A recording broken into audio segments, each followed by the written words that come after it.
safe. I will just make a video recording of our LAS or learning activity sheets for this day. Okay po. So, yesterday po, hindi ako nagbigay ng learning activity sheets because I want you to finish yung atin pong comic strip na aking pinagawa nung Monday. So, again, kung hindi po kayang isend sa akin yung picture, just make sure na meron po kayong gawa niyan. Kasi bukas, kung hopefully ay mas maayos na yung panahon na tayo magkikita-kita, kukolektahin ko na po yan. Dapat po nagawa niyo yan. Okay? Kasi I'll give you enough time to do that. Lalo na yesterday kasi nga hindi na ako nagbigay ng gawa. Okay? Now, we will continue our discussion. Nung Monday, tayo ay sa safety procedure or safety precautions with regards dun sa mga hazard na nabanggit natin. Ngayon, pupunta na tayo sa crop care and maintenance.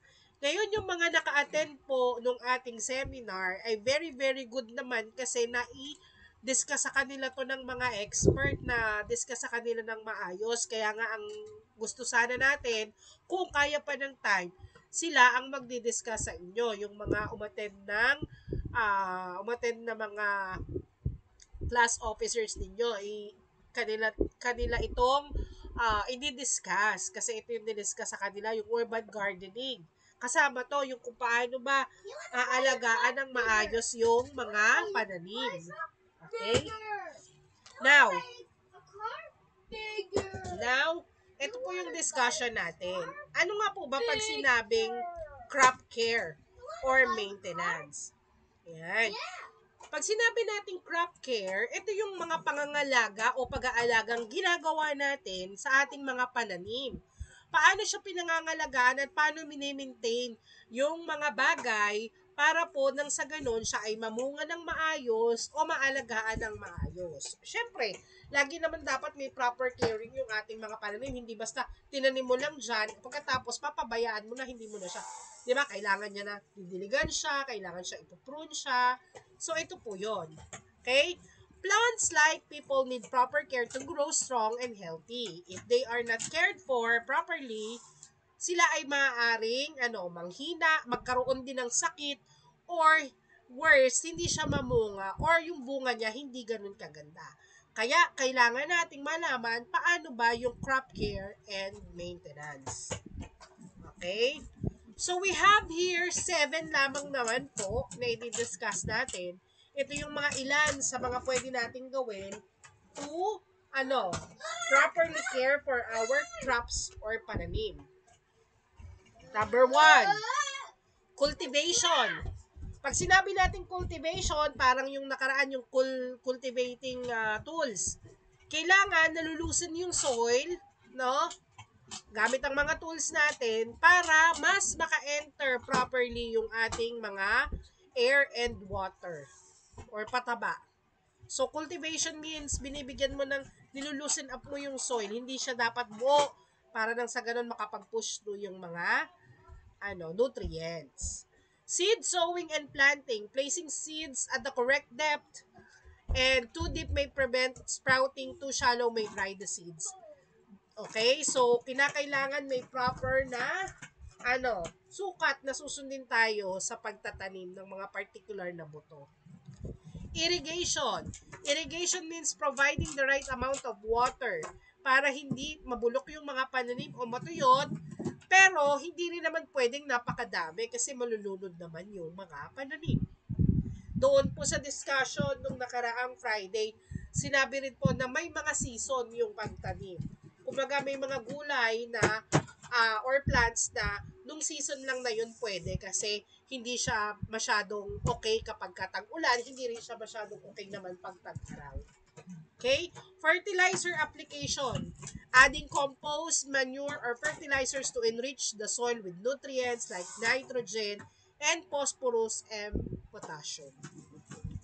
Okay? Weed control. Ito naman yung pagdadamo kasi nga, nabanggit din dun sa ating seminar, kapag maraming hindi kaaya-ayang bisita, mga damo, nakakaagaw siya ng space, nakakaagaw siya ng nutrients, at hindi lalaki ng maayos yung inyong mga pananim.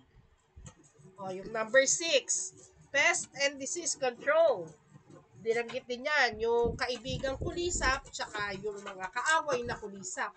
Ah, dito po sa pest and disease control, pwede tayong gumamit ng mga pesticides pero ini-encourage ng ating from our agricultural office na gumawa tayo ng mga natural, organic na pesticides. At sa atin pong module, may kasama po yan. Tuturuan po kayo. Made of ano yun, mga balat ng prutas or specific na prutas or sili, yun yung mga pesticides, organic pesticides. Kasi mas healthy yun. And number 7 is support for climbing plants.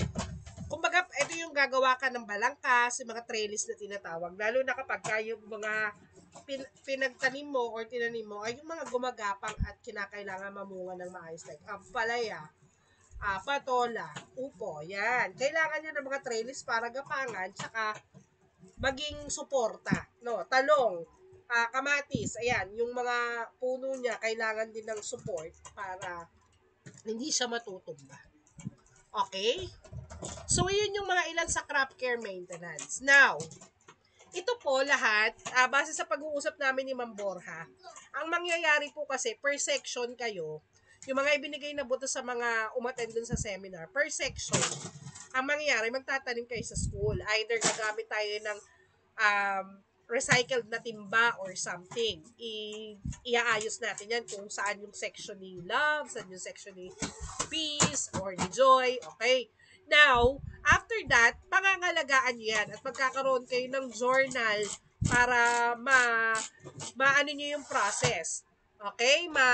Maisulat nyo yung mga process at progress ng inyong pananim. Ano yung naging problema, ano yung tingin ninyo naging dahilan kung bakit hindi nagbunga, mga ganon. Okay po. Pero ipapaliwanag namin yan kapag nakabalik na tayo sa school.